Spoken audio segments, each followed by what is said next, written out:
بسم اللہ الرحمن الرحیم۔ ہم نے ابھی نشست نمبر 97 پہ بات کی تھی، اب 98 پہ بات کر رہے ہیں، حضرت علی کے ہاتھوں فتح خیبر۔ گزشتہ نشست میں ہم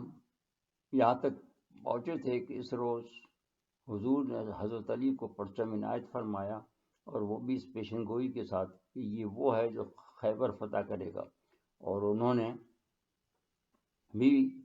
طلبی پر اس کے باوجود اسلحہ زیبتن کرنے میں دیر نہیں کی کہ وہ عاشق چشم میں مبتلا تھے، اور اس زمانے کی لڑائی دست بدست ہوتی تھی۔ تسلیم رضا میں یہی ان کی انفرادیت تھی جو انہیں سب سے ممتاز کرتی تھی، لہذا اللہ تعالیٰ انہیں کیسے اس طرح میدان کارزار میں بیمار جانے دیتا جو اپنے عام بندوں کو کسی حالت میں نہیں بھولتا، تو پھر علی جیسا بندہ، لہذا یہاں بھی موضع رونما ہوا کہ حضور نے اپنا لعاب دہن ان کے دونوں آنکھوں میں ڈال دیا، اور نہ وہ صرف بھلے چنگے ہو گئے بلکہ بقول ان کے اس کے بعد انہیں آشوب چشم کی تکلیف دوبارہ زندگی بھر لاحق نہیں ہوئی۔ لیکن اس سے پہلے ہم ایک حبشی غلام کا ذکر کر رہے تھے کہ حضور نے اس سے بشرط ایمان و خلوص جنت و رحمت کا وعدہ کیا تھا، اور وہ بعد میں لڑتے ہوئے وہ شہید ہو گیا۔ اس پر حضور نے فرمایا بلا شبہ یہ جنت تھی۔ اس طرح حضور صلی اللہ علیہ وسلم کی یہ پیشنگوئی پوری ہو گئی، اور وہ اپنے خلوص کی بنا پر منصب شہادت سے سرفراز ہوا۔ اس کے برعکس ایک اور یہودی بھی اسی دوران مسلمان ہوا، جو کہ اس جنگ میں بڑی بہادری سے لڑا، بری طرح زخمی ہو گیا۔ اس کے بارے میں حضور صلی اللہ علیہ وسلم نے فرمایا کہ یہ شخص دوزخی ہے۔ لوگوں کو تعجب ہوا، لہذا انہوں نے یہ راز جاننے کے لیے اس کی نگرانی شروع کر دی، لیکن اس کا ایمان ابھی وہاں تک نہیں پہنچا تھا کہ راضی بار رضا رہتا، لہذا تکلیف سے تنگ آ کر اس نے خودکشی کر لی۔ اس کے بعد وہی لوگ حضور کے پاس آئے اور کل ماجرا سنایا۔ حضور نے فرمایا کہ کوئی غیر مومن جنت میں نہیں جائے گا۔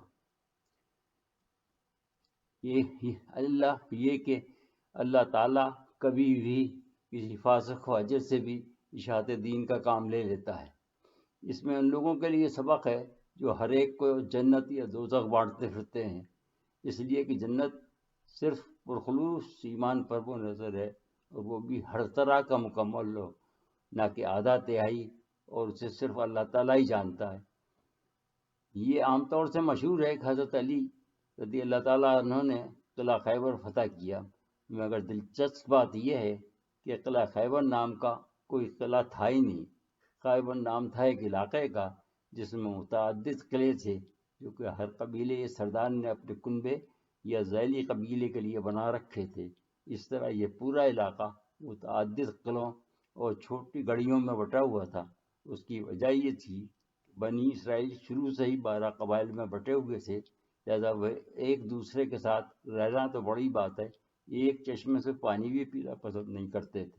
اسی لیے اللہ سبحانہ وتعالیٰ نے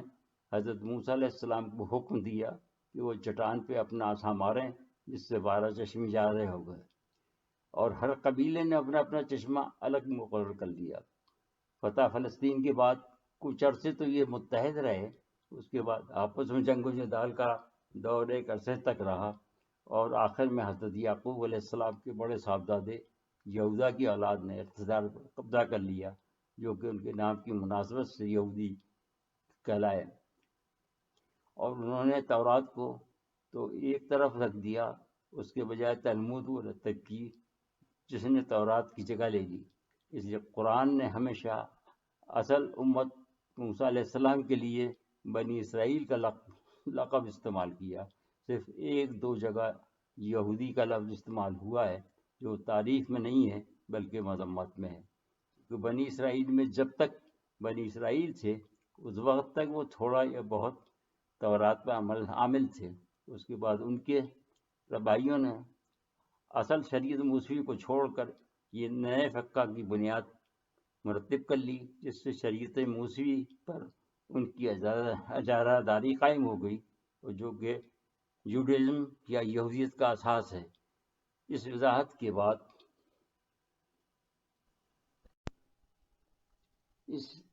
وضاحت کے بعد آپ سمجھ گئے ہوں گے کہ وہ ایک قلعے میں کیوں نہیں رہتے تھے، لہذا خیبر کا علاقہ انہوں نے کئی پٹیوں میں بانٹ رکھا تھا جن کے الگ نام تھے۔ ایک پٹی میں 5 قلعے تھے جن کے نام تھے حسن نام، حسن صاحب بن معاذ، اور حسن قلعہ زبیر، اور حسن ابی، اور دوسرے ریجن میں یہ 3 قلعے تھے جن کے نام تھے حسن قموس، حسن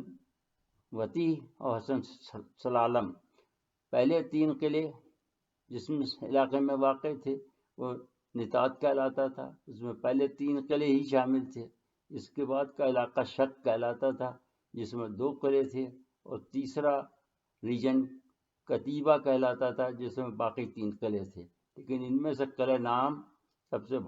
پہلے پڑتا تھا اور سب سے مضبوط سمجھا جاتا تھا، لہذا یہی پہلا نشانہ تھا جس کی مضبوطی پہ ان کو بہت ناز تھا، اور یہ سب سے پہلے واقع تھا، اس لیے باب خیبر کہلاتا تھا۔ اور جیسا کہ ہم پہلے بتا چکے ہیں کہ اس پر پہلے دن حضرت ابوبکر کو بھیجا گیا مگر قلعہ فتح نہ ہو سکا، اس کے بعد دوسرے دن حضرت عمر کو بھیجا گیا لیکن اس دن بھی کامیابی نہ ہوئی،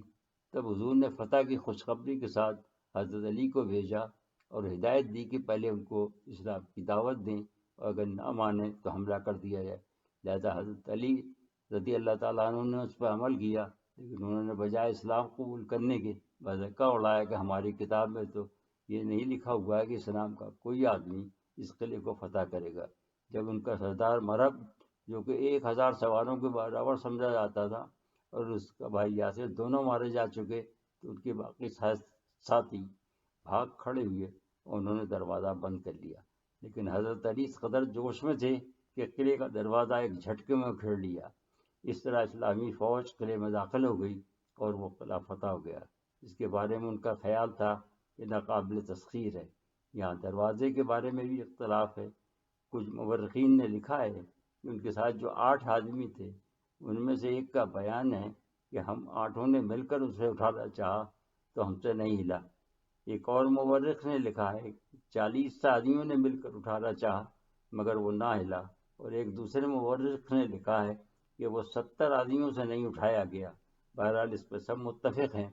کہ دروازہ حضرت علی کرم اللہ وجہ نے اپنے ہاتھ سے ہی اٹھا کر اکھاڑا اور یہی فتح کا باعث ہوا۔ واللہ اعلم۔ حسن نام چونکہ فوجی اہمیت کا قلعہ تھا، اس سے ان کی ہمت تو ٹوٹ گئی، کافی لوگ قید بھی ہوئے مگر اس سے مسلمانوں کو راشن وغیرہ نہیں ملا جس کی ان کو اشد ضرورت تھی، لہذا دوسرے دن حضور نے حضرت خباب بن منظر رضی اللہ تعالیٰ عنہ کی قیادت میں لشکر حسن صاحب بن معاذ کی طرف بھیجا۔ وہ 3 دن تک اس کا محاصرہ کیے رہے مگر قلعہ فتح نہ ہو سکا۔ تیسرے روز حضور نے اس قلعے کی فتح کے لیے خصوصی دعا فرمائی اور اللہ تعالیٰ نے اس دعا کی برکت سے حضرت خبیب کو عطایاب کیا۔ مورخین نے لکھا ہے کہ خیبر میں اس سے زیادہ مالدار کوئی قلعہ نہ تھا جس سے مسلمانوں کو اس قدر مال و قلہ و چربی ملی، اس کے علاوہ کچھ دوابیں و منجیقیں بھی ہاتھ لگیں۔ مسلمانوں نے جو بھوک سے نڈھال تھے جانور ذبح کیے، ہانڈیاں چڑھا دیں اور کئی دن بعد پہلی مرتبہ سیر ہو کر کھانا کھایا۔ اس کے بعد تیسرا مخصوص قلعہ حسن قلعہ جس پر حضور نے حضرت زبیر کو بھیجا اور انہوں نے اس کا محاصرہ کر لیا جو کہ پہاڑ کی چوٹی پر واقع تھا۔ اس تک پہنچنے کا راستہ بھی انتہائی دشوار گزار تھا۔ عجیب اتفاق ہے کہ اس کا بھی مسلمان 3 دن تک محاصرہ کیے رہے مگر کامیابی کی صورت پیدا نہ ہوئی، لیکن تیسرے دن اللہ نے اہل قلعہ میں سے ایک کے دل میں کچھ ہدایت ڈال دی اور اس نے حضور کو آ کر بتایا کہ اگر آپ 1 سال بھی ان کا محاصرہ کیے رہیں